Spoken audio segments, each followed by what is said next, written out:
Choose your fighter. RRM. One non-existent fight later. RRM wins. Fatality. Dusty! What is up, everybody? RandomRandomMan here, bringing you another video during this current quarantine era. I hope everyone out there is continuing to stay safe and be well during this unpredictable time, as I am here bringing you my review for the 2021 version of Mortal Kombat. Based on the video game franchise of the same name and serving as a reboot to its film series, the plot of this martial arts fantasy film basically follows MMA fighter Cole Young, played by Lewis Tan, who seeks out Earth's greatest champions in order to stand against the enemies of the Outworld in a high-stakes battle for the universe.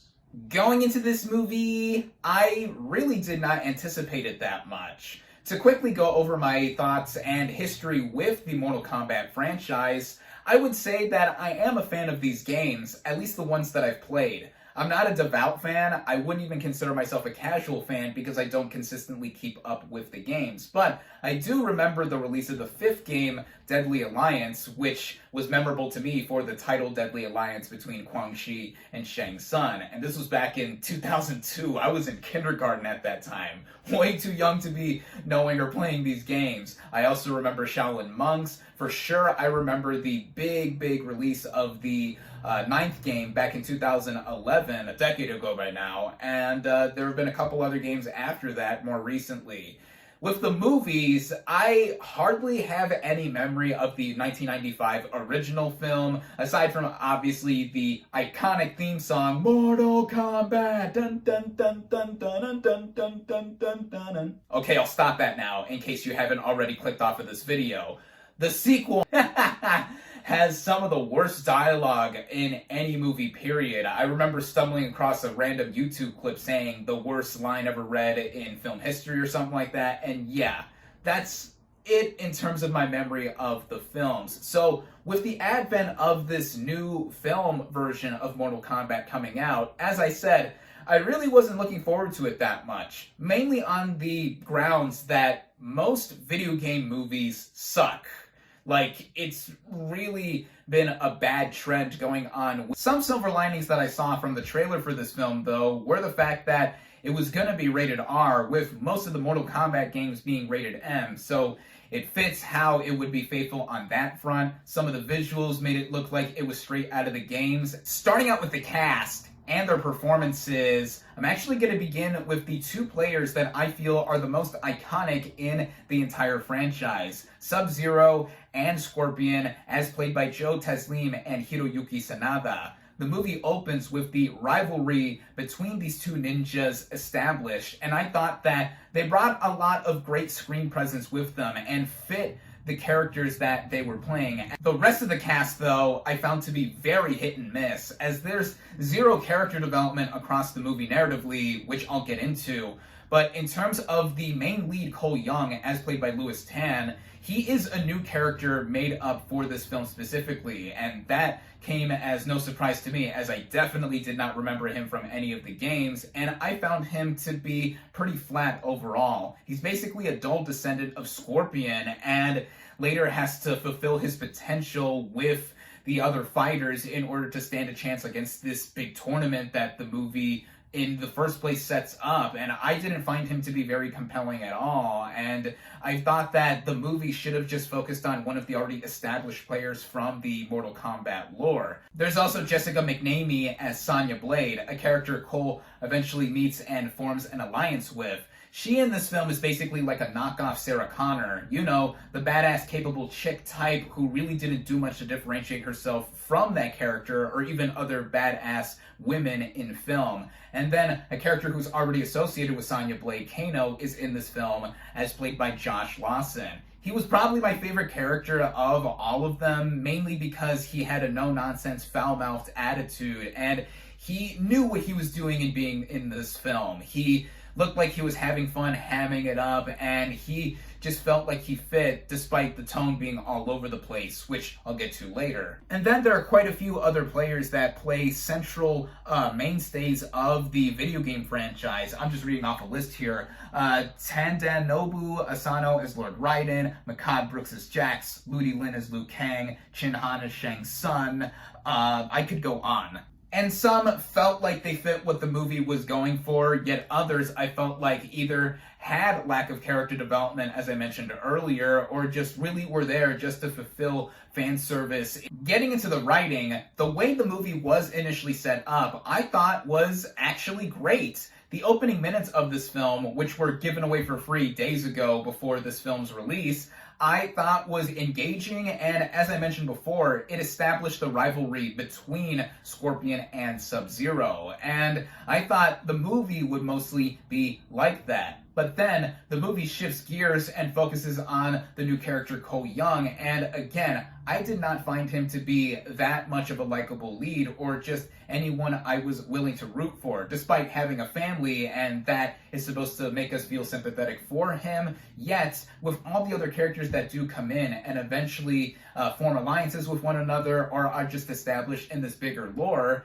there was a lack of any development or any backstory with any of them to make me feel like I was watching something that was expansive. I say this too because the games themselves have an extensive amount of narrative prowess with them, though I mainly played the games just to beat the crap out of those I was fighting against and not really focusing that much on the story. But given all of the different bells and whistles that narratively to play with in this film, there wasn't much that was displayed on here. And this mostly comes at the expense of how the movie flows as well. The first act of the movie I thought was well done with the initial rivalry between the two iconic ninjas. But then after we meet Cole and some other characters and the tournament backstory is established, there's a long stretch of the movie where nothing much happens and we just get to see a lot of the conflict happen in the background while some of the characters train. This isn't to say that there was lack of action in between. No,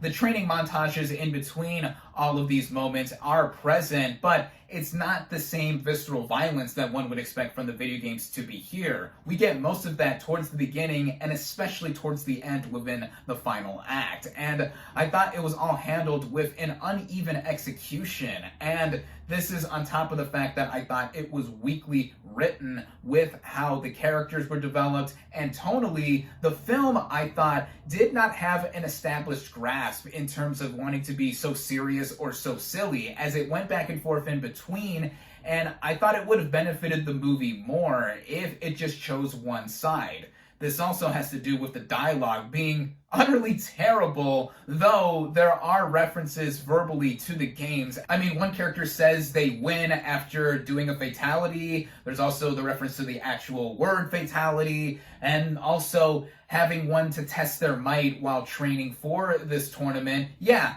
a lot of fan service is in here as is expected, and with how the movie is executed through the lines of being cheesy, it felt like the movie either should have veered that way or just stuck to how serious it was trying to be from the get-go, because, as I said, it was all over in terms of trying to pat down one singular focus. This also has to do with how the movie is directed by Simon McQuoid. This is his feature directorial debut, and sadly, it feels like that in not the best ways throughout it, mainly with how the action is directed, which, getting into that, given how this film is based on a video game series all about fighting, one would think that there would be some panache infused with how the fights are handled, much like how the games show them off on a singular screen. That is not the case here, and the main issues I had with the action had to do with how they're choreographed and edited. The choreography here felt mostly stiff in that characters were either standing still, much like how a character's animation would be idle if they're not moving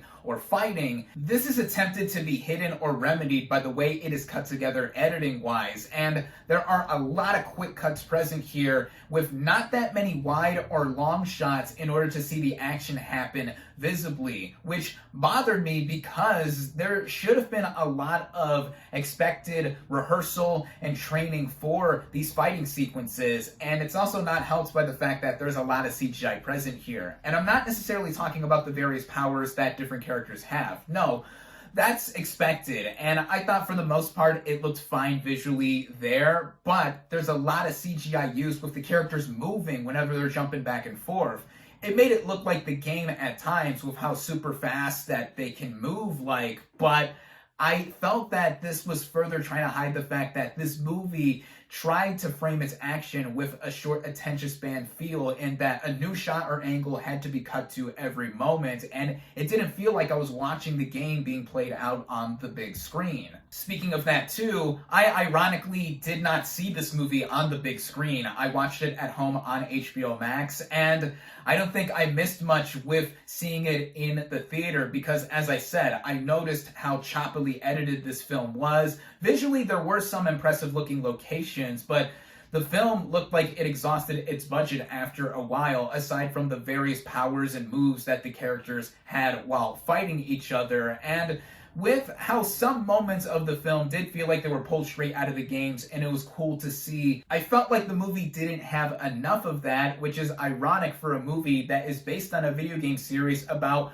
martial arts fantasy fighting, and the way it runs altogether too was off in many areas. Without the end credits, the movie runs for about 100 minutes in length, and it felt longer, especially in the middle portion, than it was in actuality, because by the time it did get to the final showdown, it was rushed, and though there were some cool moments to see visually, it all in all felt like this movie was a prelude or prequel for what was supposed to be established with this being the first go-around in rebooting the Mortal Kombat film franchise. Some would say that given all the setup that is done here, it would make for some cool sequels now that we got a lot of the backstory and a lot of the exposition out of the way. But I would say this, if you're gonna attempt to do something that could spawn interest in sequels later on, you gotta do it right the first time around and not rely on the fans trying to push this thing to have a sequel if it wasn't already announced.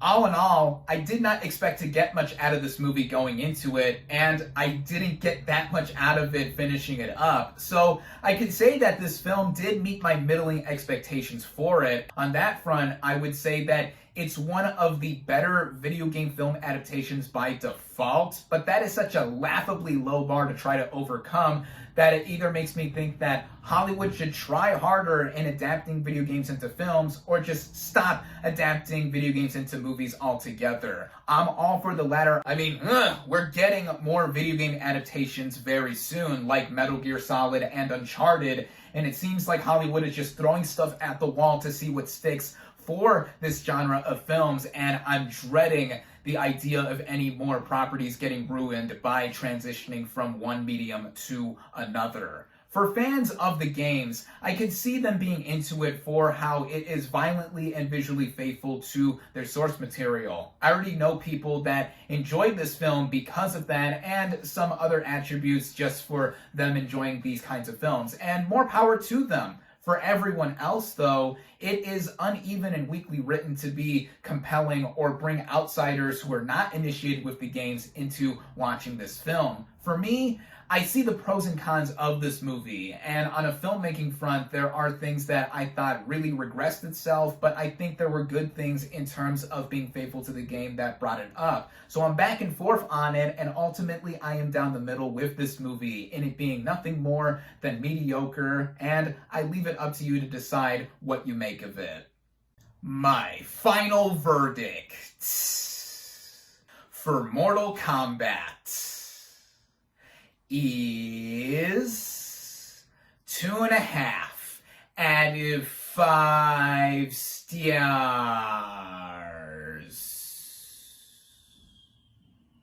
Thank you all, as always, for watching. Be sure to like this video, comment on what you thought of Mortal Kombat. Social media links in the description. Subscribe to my channel for more, and I'll catch you on the next movie review.